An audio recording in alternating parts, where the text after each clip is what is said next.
তো আছি বাবার বাড়িতে, আর দেখো এখানকার পরিবেশটা সকালবেলা উঠে কত সুন্দর লাগছে। দাদা ওখানে মোটর স্টার্ট দিচ্ছে।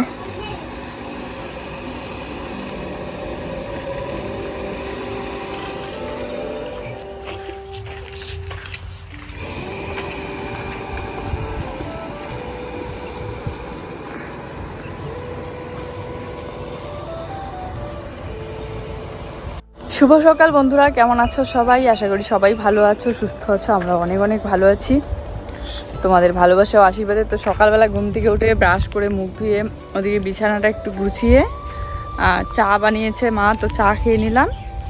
আর রান্না বসিয়ে দিয়েছে, একটু পরেই রওনা দেবো, বাড়িতে যাব। কালকে আর যাওয়া হয়নি, অনেক রাত হয়ে গিয়েছিল, এত রাতে আর যেতেও দিচ্ছিল না মা বোন। দেখো এখানে কি সুন্দর করলা হয়েছে, করলার জালি। এই দেখো কি সুন্দর করলা হয়েছে। মানে সবসময় সবজি চাষ হয়, আমি যখন শাক তুলে নিয়ে গিয়েছিলাম এই ক্ষেতটা থেকে, তখন কিন্তু করলাটা অনেক ছোট ছিল। বোন এখানে করলা তুলছে, কি ভালো লাগছে, সেই সুন্দর লাগতেছে দেখতে, জাস্ট অসাধারণ। এই যে করলার মাঝখানে মাঝখানে আবার ঝিঙে হয়েছে, এত বড় বড় ঝিঙে খায় মানুষ? পুরে যাচ্ছে, মাছি ধরছে, এটাতে নষ্ট হয়েছে। এই দেখো এক ঘুষি করলা তুলছে, কত সুন্দর লাগছে করলাগুলো, দেখা একটু। এই দেখো, ও বাবা কি সুন্দর, সে ভালো লাগে। সত্যি করে গাছ হয়েছে না, একটা দুইটা করে হয়, তাই সেরকম কি ভাল লাগে। এই যে অঙ্কিতা, তুমি কেন আসলা আবার?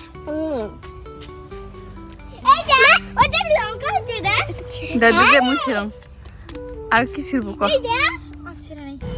বাবাদের বাড়িতে যে কারণে আমার সব থেকে বেশি ছুটে আসতে ইচ্ছে হয় সেটা হচ্ছে সবজি চাষ দেখতে। এত ভালো লাগে, আর চারপাশটা এত সুন্দর পরিবেশটা, মানে মনটা একদম ভরে যায়। আর যারা বিশেষ করে সবজি চাষ করে তাদের সবজির কখনোই মানে অভাব হয় না, একদম গাছের টাটকা তাজা সবজি খেতে পারে। আর তাছাড়া আমাদের ছোট্ট বাজারটাতে যে বিক্রি হয় সেগুলো কিন্তু একদম টাটকা তাজা, এরকম গাছ থেকে মানুষ সবজি শাক এগুলো তুলে নিয়ে বিক্রি করে।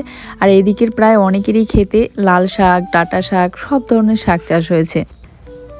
বিশেষ করে বিকেলবেলাটা আসলে দেখতে পারি যে সবাই খেতে খেতে শাক তুলছে, বাচ্ছে, আবার বাজারে নিয়ে যাচ্ছে। তো দেখো উপর থেকে করলার জালিটা এত সুন্দর লাগছে, আবার ভিতর থেকেও।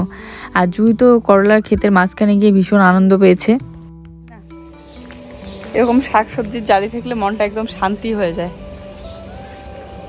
শোনো আসো, তারপরে লাল ডাঁটা শাক করেছে, আবার বরবটির চারা হচ্ছে। কি রান্না করেন মা? ডাল হয়ে গেছে, পটল ভাজা, ভেন্ডি ভাজা আর মাংস রান্না দিচ্ছি বাবা। এদিকে সকাল সকাল মা রান্না কমপ্লিট করে নিয়েছে, কারণ বোনও আজকে বাড়িতে যাবে আর সকালবেলায় মানে রওনা দিবে আর কি। তো ওখান থেকে নাকি টোটো পাঠিয়ে দিবে, তো অপেক্ষা করছিল টোটো কখন আসে। এদিকে মা অনেকক্ষণ ধরেই খেতে বলছিল, তো আমরা সবাই বসে পড়লাম এখন খাওয়া দাওয়া করতে। আর দাদা ওইদিকে বসেছে, বৌদি ওরা তো বাড়িতে নেই, তাই গুড্ডু দেখতে পাচ্ছ না, না হলে জুই সোনার সাথে তারপর অঙ্কিতার সাথে ওরা খুব খেলে। তো আমি ভাবছি সকাল সকাল এই যে স্নান করে আবার ওই একই জামা পরবো, তাই একবারে বাড়িটা তো কাছেই, শুধু বের হওয়ার মানে বের হইলেই পাটা ফেললেই ওইদিকে আমাদের বাড়িটা চলে আসে, বাজারটা পেরিয়ে এতটা কাছাকাছি। তাই ভাবলাম যে বাড়িতে গিয়ে আজকে স্নান করব। তো খেয়ে দিয়ে ওদিকে ড্রেসটা পরে তারপরে চলে যাই। তারপরে বাড়িতে আবার কাজও আছে অনেক, সেগুলো করে ঠরে ওদিকে স্নান করব। আর ঘর ঠর মানে কোথা থেকে গিয়ে যদি ঘরটা একটু ঝাড়াঝাড়ি বা ঝাড়ু দেওয়া না হয় কেমন যেন লাগে। একটা দিন যতই বাড়িতে না থাকো, ওই একটা দিনেই কিন্তু মনে হয় যেন ঘরটা ঢুকে কতদিন ধরে যেন বাড়িতে থাকি না। তো এখানে বোনের সাথে গল্প করছিলাম আর এদিকে খাচ্ছিলাম। সাইকেলে তো আসার সময় এসেছিলাম, কিন্তু সাইকেলে এত কিছু জিনিস নিয়ে যাব কিভাবে। এদিকে আবার বাবা আলুর বস্তা দিল, কারণ বাবা ওরা আলু চাষ করেছে, প্রায় সব আলু বিক্রি করে দিয়েছে, আর কিছু কিছু ছিল। তো আলুগুলো না নষ্ট হয়ে যাচ্ছে একদম। এর আগেও কিছুদিন আগে মা এসে আলু নিয়ে গিয়েছিল, সেগুলোই এখনও আছে। তো বাবা আবার এদিকে টোটোতে তুলে দিয়েছে, আমি দেখিও নি। টোটোতে উঠে দেখি যে এক বস্তা আলু, তার উপরে রিং লাইট, মেকআপের যে ব্যাগটা, সেই ব্যাগ, এত কিছু জিনিস নিয়ে সাইকেল যাওয়াই যাবে না, তাই টোটোকে ডাকতে বললাম ওকে। আর এদিকে মা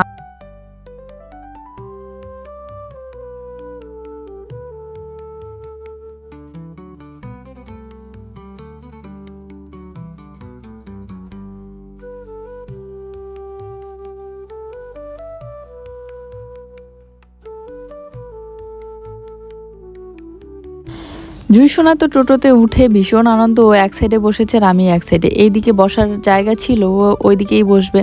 আর আলুর বস্তাটার জন্য পা রাখতেও অসুবিধা হচ্ছিল, আর জুইয়ের পাপা ওইদিকে পিছন পিছন সাইকেল নিয়ে আসছে।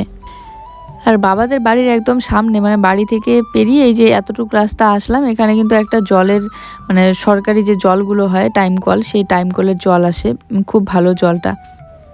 আমাদের ওইদিকে কবে এরকম টাইম কলের জল দিবে জানি না, তবে একটু দূর তো আসতেই হয়। এই যে এদিক দিয়ে যদি সোজাসুজি যাওয়া যায় তাহলে শর্টকাট হয়, কিন্তু এই ক্ষেতের মাঝখান দিয়ে কে যাবে, এত মানে ঘাস ঠাস। তবে একবার গিয়েছিলাম, তখন জুই অনেক ছোট্ট, আর ওখানে কিন্তু শ্মশান ঘাটও আছে ওই সাইডে। কয়েকটা জামা জুইয়ের এগুলো একটু ধুয়ে দেই, রোদটা আজকের বেশ ভালোই পড়েছে, আর জামা কাপড়গুলো ধুয়ে দিই, ওদিকে স্নানটা করে নেব। কি রোদ! যতই আমার বেশি একটা কাজ না থাক, বাড়িতে এসেই টুকটাক কাজগুলো করতে ইচ্ছা করে, একদম চুপচাপ বসে থাকতে মন চায় না। তো রোদটা দেখে ইচ্ছে হলো আগে জামা কাপড়গুলোই ধুয়ে দিই, তারপরে স্নানটা করি। তো এই যে কেচে দিচ্ছি এখন। আজকে বলতে গেলে সেই সকালবেলা ঘুম থেকে উঠে চাটা খেয়ে ধরেছি ভুট্টা ক্ষেতের কাজে, তো সেই কাজ করতে করতে এতটা দেরি হয়ে গেল, প্রায় বিকেলবেলার মতো। খাওয়া দাওয়া করে একটু 5টা মিনিট রেস্ট করছিলাম। আর রেস্ট মানে যেহেতু ভুট্টা তুলেছি, তো রোদের মধ্যে একটু ক্লান্ত হয় শরীরটা, তো এই জন্য ভিডিওটা এডিট করতেও দেরি হয়ে গেল আর দিতেও দেরি হয়ে গেল। আর প্রায় কয়েকদিন ধরে ওকে বলছি যে একটু মিস্ত্রির খোঁজ নাও, তো মিস্ত্রিটা লাগাতে লাগে। যাই হোক, যতটুকু রড আছে সেই রডগুলোকে কেটে চুড়ি বানিয়ে নিলে পরে ধীরে ধীরে আরও কিছু রড নিয়ে এসে চুড়িটা বানালে বাকি কাজটা করা যায়। তো মিস্ত্রি খুঁজে পাচ্ছে না ও। আর একসাথে এত ভুট্টা বাড়িতে যে রাখারই জায়গা নেই, এইগুলো শুকাইতে দেওয়ার জন্য তো জায়গা আছে, এই যে এই জায়গাটা এত বড় রোদ আসে, বেশ ভালো তাড়াতাড়ি শুকিয়ে যায়, মেলে তো দেওয়া যায়, কিন্তু পরে যে রাখবো কোথায় তারই জায়গা নেই। আর এগুলো বেশি দিন পর্যন্ত ঘরে রাখাও যাবে না, তো ভালো করে একদম শুকিয়ে টুকিয়ে এদিকে বিক্রি করে দিতে হবে। তোমরা তো জানোই এবার প্রথম চাষ করলাম, জীবনের প্রথম আর কি, তবুও দুজনে মিলে যতটা পেরেছি একদম পরিশ্রম করেছি, চাষ করেছি, ফসলও তুলেছি। কিন্তু যদি আরও বেশি সার ঠার দেওয়া হতো, হয়তো বা কিছু কিছু টিপস আমরা জানি না, সেগুলো যদি ফলো করা হতো তাহলে হয়তো আরও ফসলটা ভালো হতো। তো চলো, আমার জামা কাপড় মেলে দেওয়া হয়ে গেল, এবার স্নানটা সেরে নেই। আর আজকে ভাবলাম যে কলের পাড়টা একটু ঘষে ওই শ্যাওলাগুলো তুলে দিই, কিন্তু আর ইচ্ছেই করছে না, এতটা রোদ উঠেছে। আর এত রোদে আর গরমে যদি বেশি এগুলো ঘষাঘষি করা হয় তাহলে আমার মাথা ব্যথা হয়ে যায়, বিশেষ করে কোনো এক জায়গা থেকে আসলে। তো আজ তো বাবার বাড়ি থেকে আসলামই। এদিকে রান্নাঘরটা জানো একদম গ্যাস বেরোচ্ছে যেন, কারণ একদিন হয়ে গেল প্লাস্টিকটা খোলাই হয়নি, যেভাবে রেখে দিয়ে গিয়েছিলাম সেভাবেই ছিল, তো এই জন্য আগে প্লাস্টিকটা সরিয়ে দিলাম। এসেই আগে বিছানাটা ঝেড়ে টান টান করে গুছিয়ে নিয়েছি, আর একটু ঝাড়ুটা দিয়ে ঝেড়ে নিচ্ছি। এবারের বিছানা ঝাড়ার ঝাড়ুটাকে কিন্তু মোটামুটি অনেক দিনই হলো, এখনও ভালোই আছে। আর ঘরের মাঝখানে হাঁটা চলা হয়নি, তো বেশি একটা নোংরাও হয়নি। আর বিকেলবেলা যাওয়ার আগে ঝাড়ু দিয়ে দিয়ে সব মানে কমপ্লিট করেই রেখে দিয়ে গিয়েছিলাম, তবুও কোথাও গেলে ওই যে ঘরটা একটু অগোছালো হয়, জামা কাপড়গুলো বের করেই মানে খুঁজেই পাই না কোথায় রাখি। আর গরমের দিনে এই জামাটা পরে যে এতটা গরম লাগে, কেননা কাপড়টা অনেকটা পিছলা। এবারে সুতি দেখে আমাকে কয়েকটা কুর্তি কিনতে হবে। আমার যেসব কুর্তিগুলো আছে সবগুলো এরকমই পিছলা টাইপের, আর পিছলাগুলো আবার অনেক দিন যায়। দেখো আমি কতদিন ধরে এই কুর্তিগুলো পরি, তারপরেও কিন্তু যেরকম কাজ সেরকমই থাকে। এই একটা হচ্ছে ভালো মানে গুণ, কিন্তু গরমের দিনে ভীষণ গরম লাগে। আর সেদিন আমি এতটা দূর সাজাইতে গেলাম, কিন্তু কোনো রকম সাজুগুজু করলাম না, ওই একটা কুর্তি পরেই কেন চলে গেলাম সেটা আমি তোমাদেরকে আজকে বলবো। আর ওই যেই কুর্তিটা সবসময় আমি পরি, এখানে সেখানে স্কুলে যাই, সেটা পরেই চলে গেলাম। কেননা বেশি সাজলে গরমে আমার প্রচণ্ড মাথা ব্যথা হয়, বিশেষ করে চুল মানে এমনিতেই সিম্পলভাবে বেঁধে রাখবো, খোলা চুল রাখতে পারি না। তো এই যে বাসনপত্র মাজা ধোয়া করে আসলাম, খাওয়া দাওয়া করে উঠেই একদম সময় পাইনি, কারণ জুই সোনাকে টিউশনে দিয়ে পাঠালাম আগে। তো কাল খেয়েছিলাম ফুচকা, আজকে দিদি আবার নিয়ে এসেছে আম, কাঁচা আম। তো কাঁচা আম, হ্যাঁ কাঁচা আম মাখা খাবো। এখানে এই যে আম, তার সাথে আছে কাসন্দ। কাসন্দ বাড়িতেও বানানো যায়, ভালো লাগে বাড়ি বানানোটা। সময়টা লাগে একটা, মানে একজনের বাড়িতে গেছিলাম তো একবার, বানাই সুন্দর কাঁচা আম। রোদের সময় খাইতে লাগে, কিন্তু তখন কাজ থাকে, দুপুরবেলা তখন আর খাওয়া হয় না, সবাই ব্যস্ত ওই টাইমটা।